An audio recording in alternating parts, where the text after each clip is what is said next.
I'm Eric Cooper, and I'm honored to welcome you here today. Out of all the things you could have been doing this evening, you accepted an invitation to be with us. Now, the person that invited you may have told you a few things about the American Lung Association, but what you will get this evening is the whole world of the American Lung Association. I want to tell you a little bit about myself. I've had a career at Universal Studios Hollywood for 29 years this past May. And what I do there is I'm the manager of operations. I'm the problem solver, and I provide so that everyone has everything they need to do their jobs properly. My commitment is that people get what they want when they need it. I've been committed to service pretty much all my life. I volunteer with several nonprofit organizations, and under normal conditions, my team and I would be climbing 64 flights of stairs to raise money for the American Lung Association. I was recently appointed to its board. But what I'm really proud of for myself is the fact that I've been Employee of the Year 3 years in a row. In my free time, I teach spin, which is just a fancy word for riding a bike that doesn't move, but it makes you sweat. Now, that's just a little bit about me. But what's important about tonight is that you get a sense of what it is that you can do to make a difference. You might be asking, what can I do? Well, I'm glad you asked. There is nothing too small or too large that you can do to help us with this fight. If you have social media, you have a wide range of influence at your fingertips. If you have a favorite business, you could ask to post a flyer.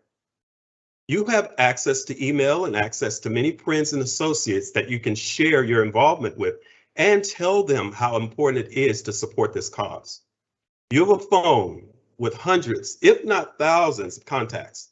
A simple text allows you the opportunity to reach out and touch many people with minimal effort. Sharing what you are up to with your coworkers is a great opportunity to create teamwork, and you could create your own team at work. It only takes one person to get it started, and that could be you. Now, I want to tell you a few things about the climb. It's Sunday, February 20th, 2022, at the amazing LA Coliseum. Your climb shares are myself, Eric Cooper, with a total fundraise to date of $73,000, and Marco, the money man Chu, with a fundraise of $45,000. Our fundraising goal is $215,000, $650.00. We will have over 78 teams participating. Now, I don't know what you'll get out of your participation, but I do know that whatever you raise will make all the difference for anyone who really needs the Lung Association. When you can't breathe, nothing else matters. I would love to take this opportunity now to introduce you to our guest speaker, Dr. Sonal Patel. Dr. Patel is a double board certified in allergy, clinical immunology, and pediatrics. She has 20 years of experience working with the underserved, and in addition to working with inner city patients, she has been on international medical missions to Peru, El Salvador, and Mexico. She's an author, an expert, and has appeared on ABC7, Telemundo, and a few documentaries, and numerous times in print. Last May, she wrote a blog called The Lung Health Disparities in the AAPI Community for the lung.org website. Now, Dr. Patel is a long time Lung Association volunteer and a proud climber.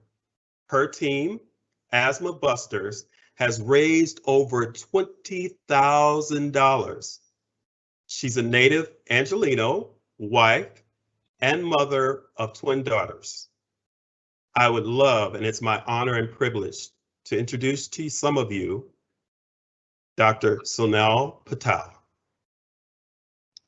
Thank you very much, Eric, for that generous introduction. I am so very happy to be here all with you tonight for this kickoff event for the 2022 Fight for Air Climb.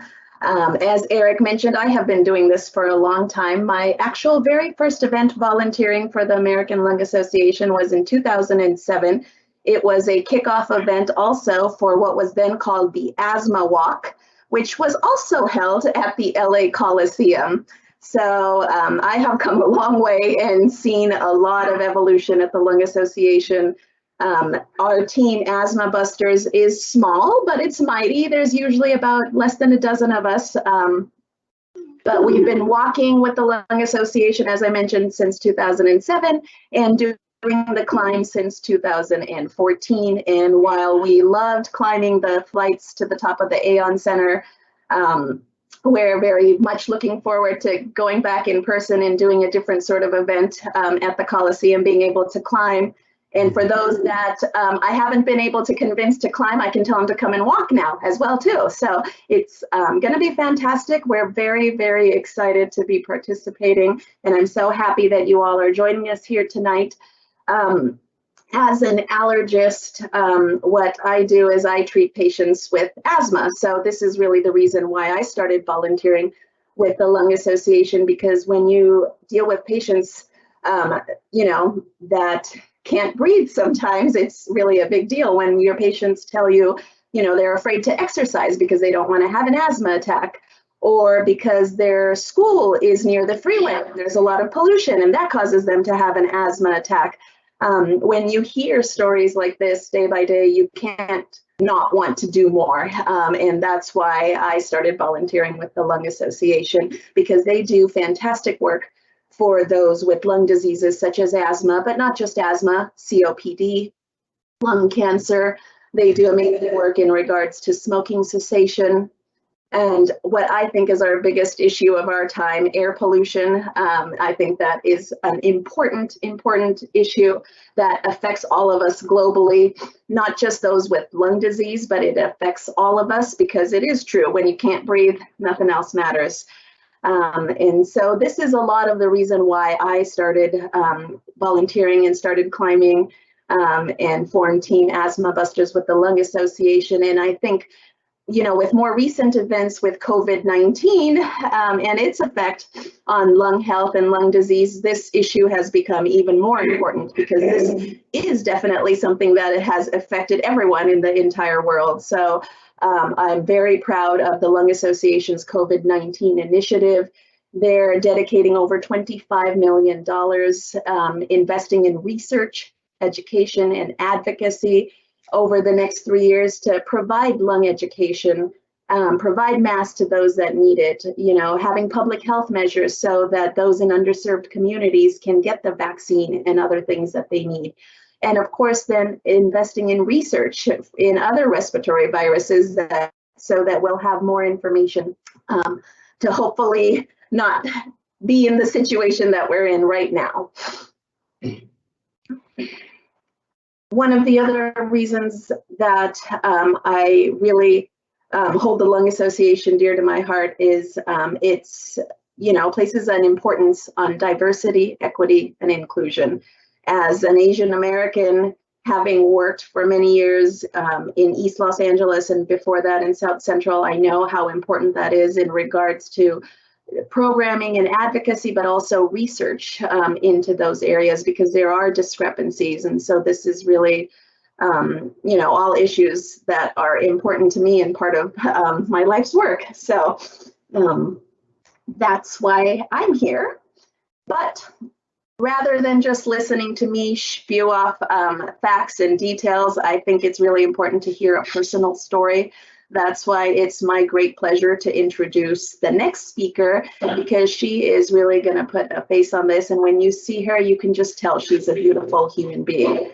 And besides for that, she is very, very talented, multi-talented wife, daughter, mother, entrepreneur, writer, poet. She is a lung cancer warrior, a true lung health hero. So, and this is her advocacy work, her fierce fighting for lung health is the reason why she was the first team captain to sign up her team for the 22 Fight for Air climb. So it is my great pleasure to introduce to you Rona. She is going to put a face, a heart, and a deep breath behind today's mission. So please give her a very warm welcome. Rona. Rona, you're still muted.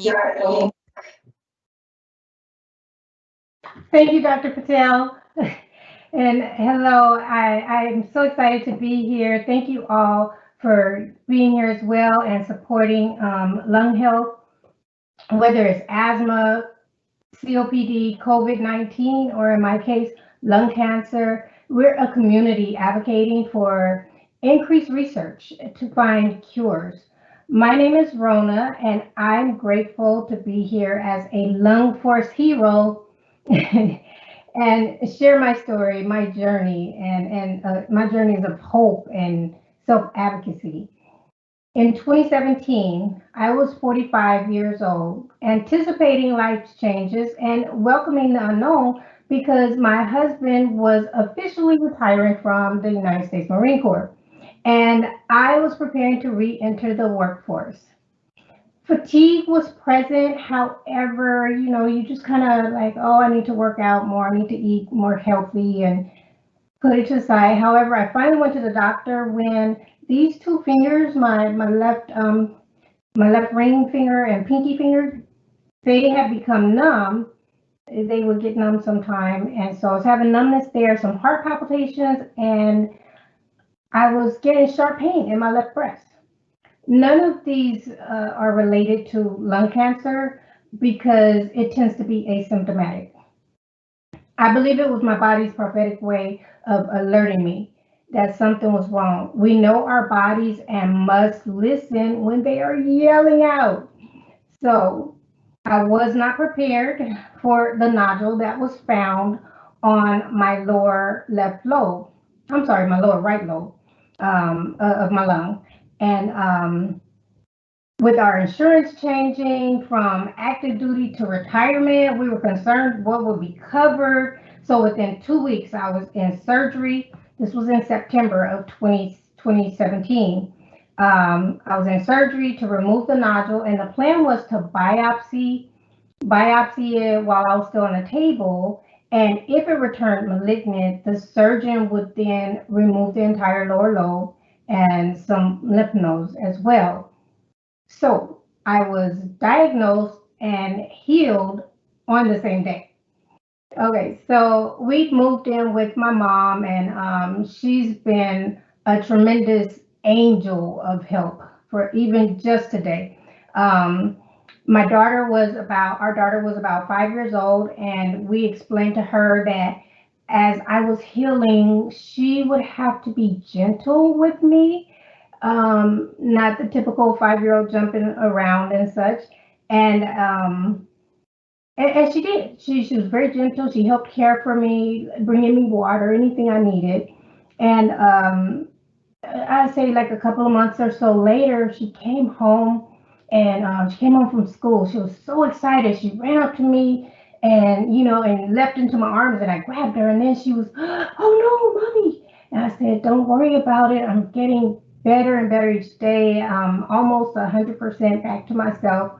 And I often use that example when she's going through a challenge, and it's just to remind you of encouragement and resilience. This is what we're made of. This is who we are.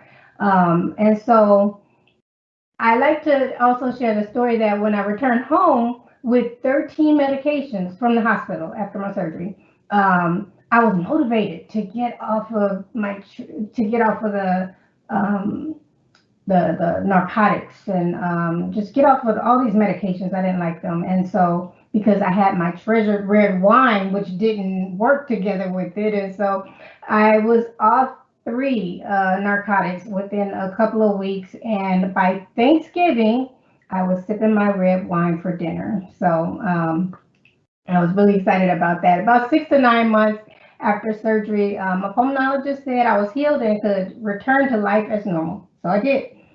Eventually, I did notice a sharp pain, and like occasionally when I was stretching to clean a tub, or the pulmonologist suggested it was scar tissue. But my lungs were healthy and looking good.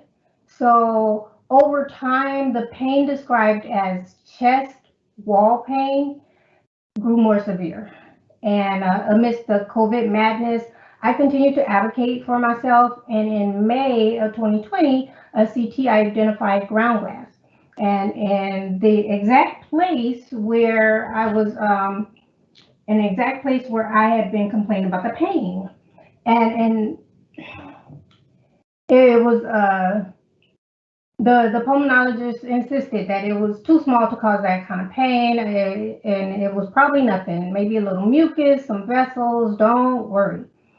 But your body is yelling, it's under attack. What do?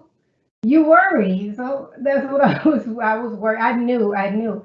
So for the first time, I saw an oncologist. That was my first time seeing an oncologist who agreed with the pulmonologist and said, yeah, we'll just continue to watch it. And he's pretty sure everything was fine. And they do another CT a few months later. That was in July, and everything looked the same. So we'll schedule the next one for 6 months, which was February of this year. So that was July of 2020 when they did the other CT, and then February 2021 was when I was scheduled for the next one. Meanwhile, the pain was debilitating. I just, to any kind of stretch, to open blinds or reach up to get seasonings out of the cabinet, any kind of stretch, it just might set me off to need pain medicine. And unfortunately, I said I can't. I need the CT scan to be earlier. I don't want to wait till February. And so in January, unfortunately, I got the news of the advanced stage, and there's no cure at this point. It's treated as a chronic disease. That's important because by February, I'd already started the targeted therapy drug, which eased nearly all of the pain within a week's time. There are side effects, but I've learned it's nothing compared to the harsh chemotherapy of the past. I hope my story inspires you to take an active role in your health, and that of your loved ones. And I love, respect, appreciate, and pray for my doctors and health team, past and present, all the time. While we depend on them, we still must actively participate in our health. Prioritizing our health can pay off in years added to our lives. So while they say there is no cure, I believe there is. It's just a matter of the researchers finding the cure. And so that's why we support, we fundraise, we spread awareness. And I just love being a part of this community, surrounded by like-minded people, full of hope and support. So I'm celebrating my 50th birthday at the Fight for Air climb next year on February 20th. And you all are invited to my birthday celebration along with the 1,000 other climbers. Thank you so much for your time.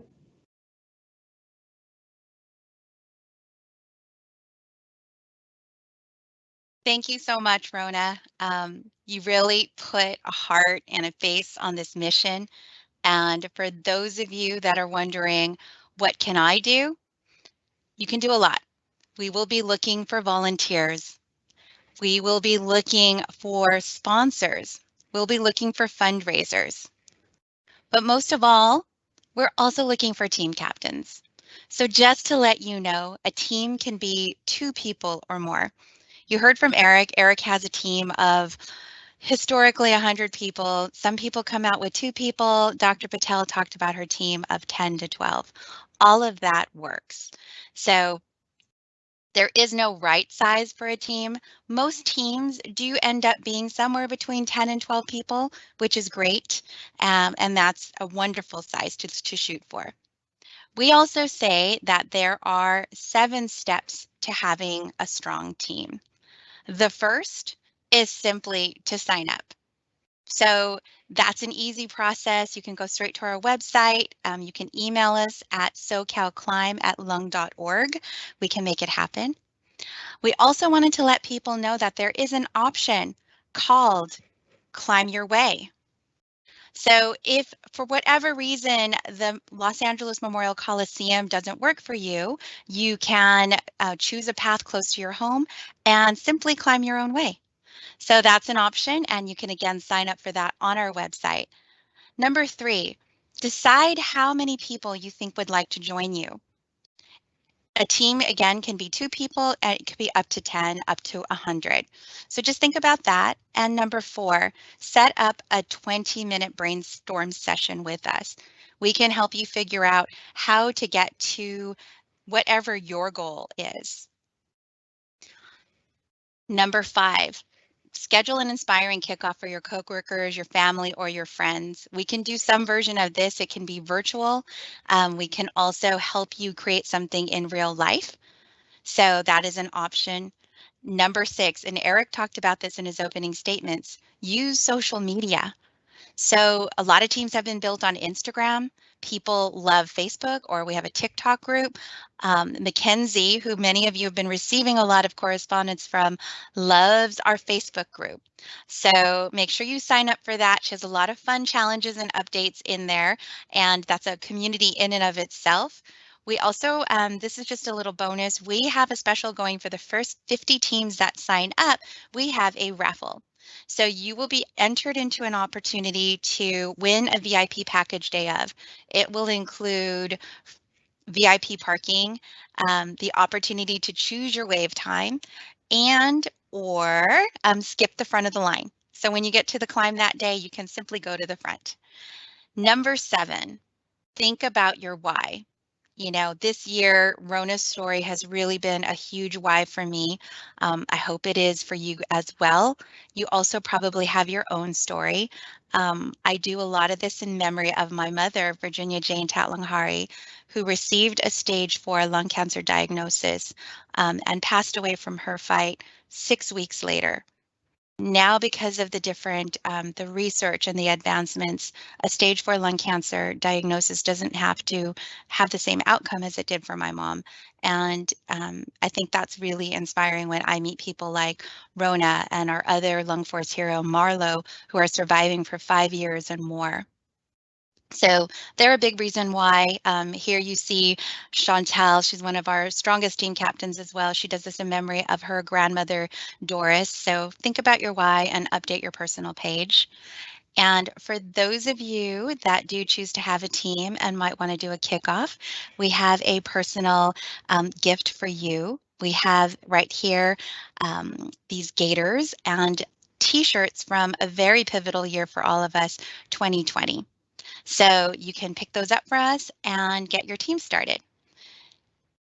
Again, humans can survive 5 weeks without food, 3 days without water, but only 3 minutes without breath.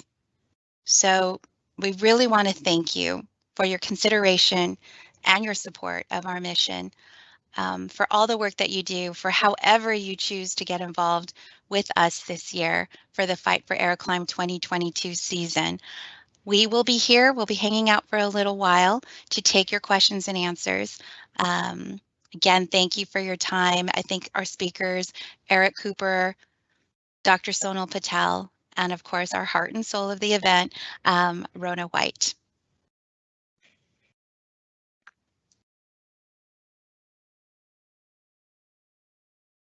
I can't see questions, so Mackenzie, if you want to go ahead and read off the questions, we can take them.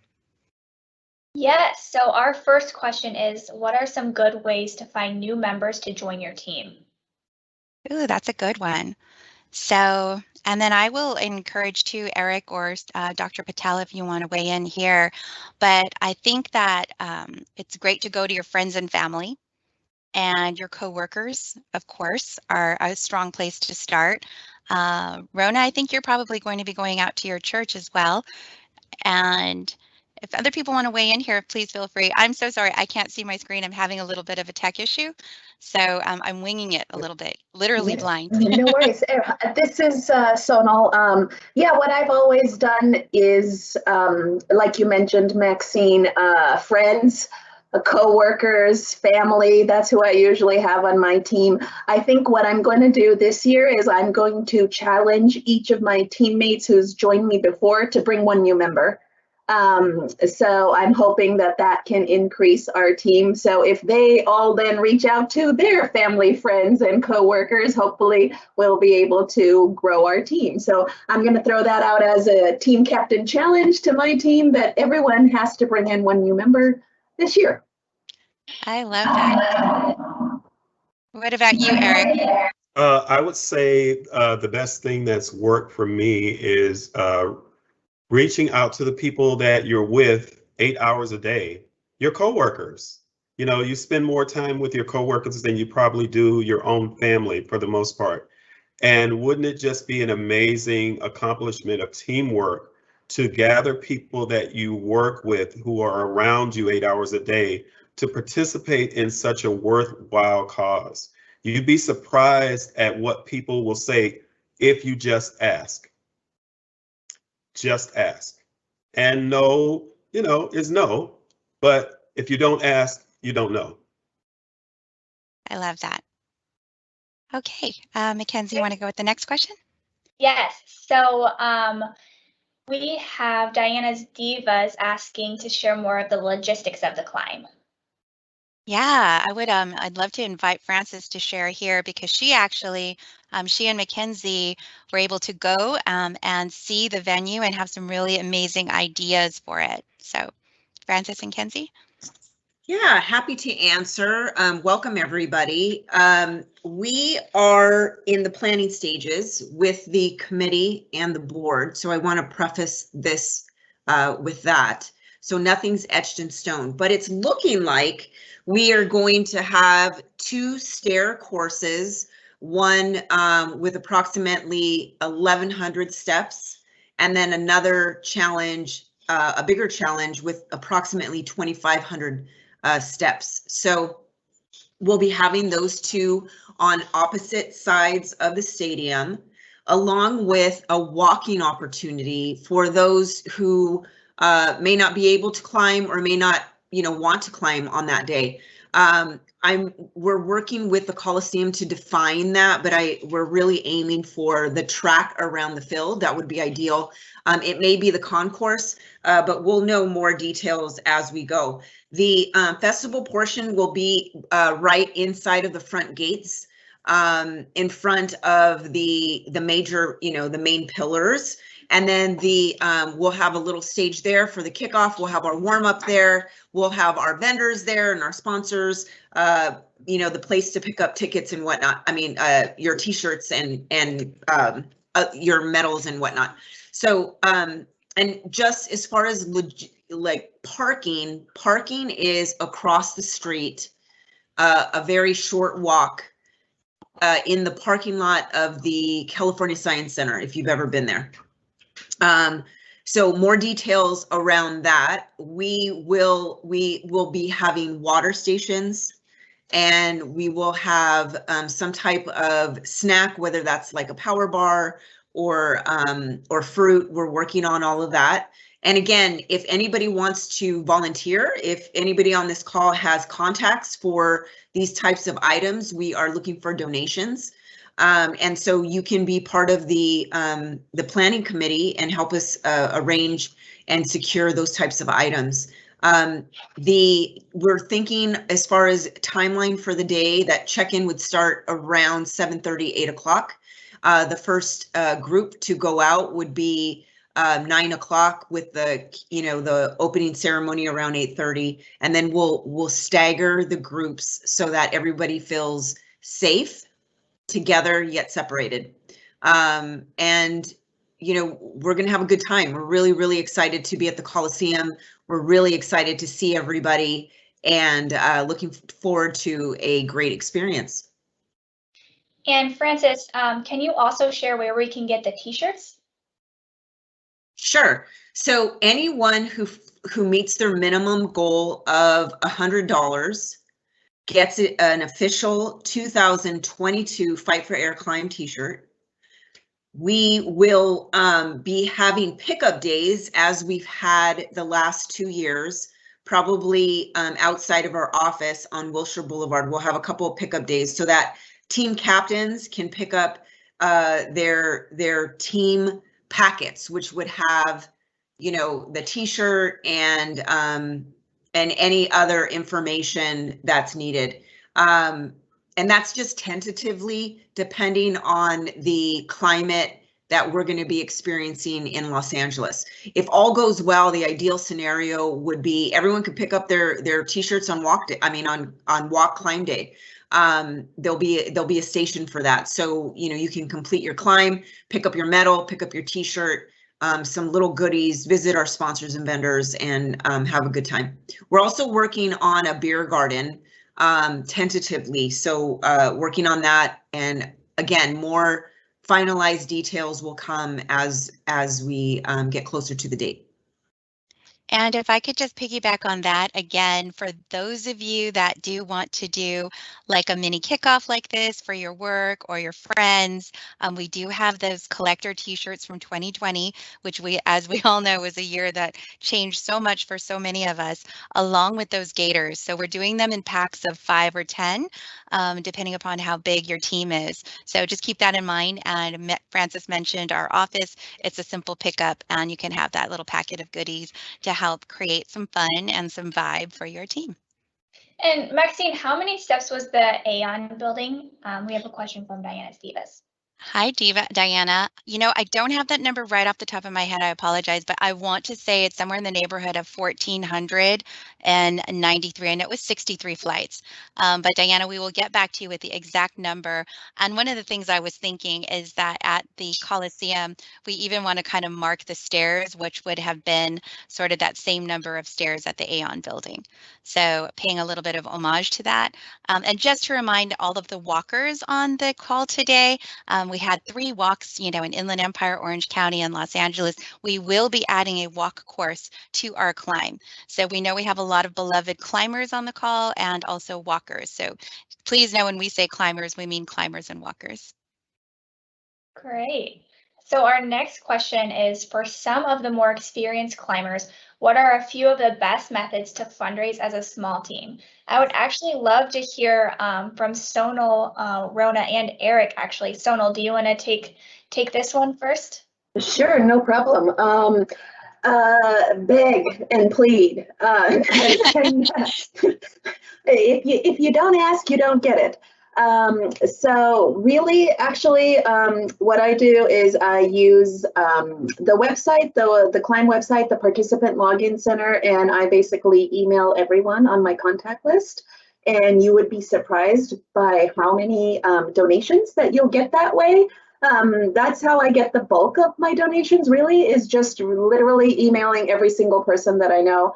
And what's really surprising about that sometimes is people I don't even really know very well or wouldn't have expected have donated and have donated every year. And then like my best friend sometimes doesn't donate, you know? So, I mean, and sometimes it's just, you know, they don't see the emails or they forget it or whatnot. But, you know, I ask every year. My teammate and my friend April last year, she posted on Facebook also, which you can do via the participant center very easily. And she got a lot of donations that way from her family and friends. So I think for me, those are the easiest things that have worked out. And especially with the pandemic, sort of the easiest ways, because you're not really able to reach out to people or post flyers or do things like you used to. I mean, I post a flyer at my office as well, too, to see if any of my patients want to join us or to donate as well, too. Eric or Rona, do you have anything to add to that? Yeah. Sure. I would just say, well, at this point, after doing the climb as many times as I have, people just know I'll be coming around. You'll be seeing my face. So if you don't want to see me more than once, give me the money now or join the team now. But starting out, I would just say, like I said earlier, you just have to ask. You'd be amazed when people hear it's for the American Lung Association. Like there's a reputation that comes with being with this organization, working with this organization. People really do get what this work provides. And so with that said, I would just say, just ask, and you'd be surprised at how people react to it. That's mine. Great, thank you, Eric. Rona, do you want to share your thoughts? Yes, my thoughts are I'm taking notes because I've never raised the kind of money that Dr. Patel and Eric have raised, and so I'm taking notes and I'm prepared. But one of the biggest takeaways is just ask. And I don't know why it's so hard, but I'll be asking. I'll be doing more asking and extending. And I just want to add to that, Rona, you know, you have the strong story, so that's really important. And I know we look at Dr. Patel and Eric and the Marcos, and they've got these thousands of dollars, and that's incredible. But every dollar matters, every dollar helps. So I know that your team is already at 471, probably just about to hit that 500 mark. So I hope people on the line today are inspired by those big numbers and just know that every dollar helps. So hitting your $100 minimum to get to climb the stairs is important, as well as our mega teams. It all matters. And I'll just add one more thing, everybody. Fundraising, there are statistics to show that fundraising, you know, is the more time that you have, the better the result. We were talking about this on our board meeting last night, but it generally takes 3 communications to trigger an action and maximize, you know, that list of who you're going to. So, you know, you may register today and send out an initial email, and then, you know, next month, a month and a half from now, between Thanksgiving and the holiday season, you might send out another email, and then your third email could go out in January, you know, with the deadline, you know, the climb is happening, it's coming up. And generally people can maximize the return from any given contact list if you reach out 3 times. And, you know, it also gives you an opportunity to thank people, to highlight people who have donated. It's a really good opportunity. So just a little tip. Great, thank you, Francis. And I do see a question in the chat. Where is the best place to get updates on the event? You can actually follow our Facebook group, which I will put in the chat. And then Susan Rourke, who is a longtime climber with us, put in our registration link. So thank you, Susan. And she also added in that the Aon building is 1,396 steps. So thank you, Susan. And that is the end of all of our questions. If anyone else has anything to add, please add it to our Q&A section and we will be happy to answer.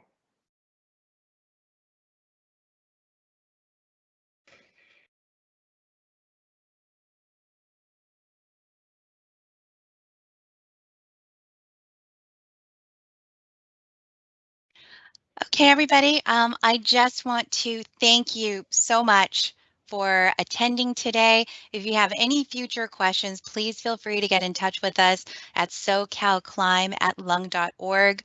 I know many of you have been receiving communications from Mackenzie. You can reach out to her, you can reach out to me. My phone number is 310-735-9186. You can also find us on the website, and we'll be happy to answer any questions that you might have.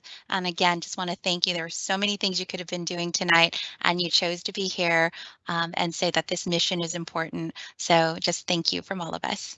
Good night. And I just have one more thing to add.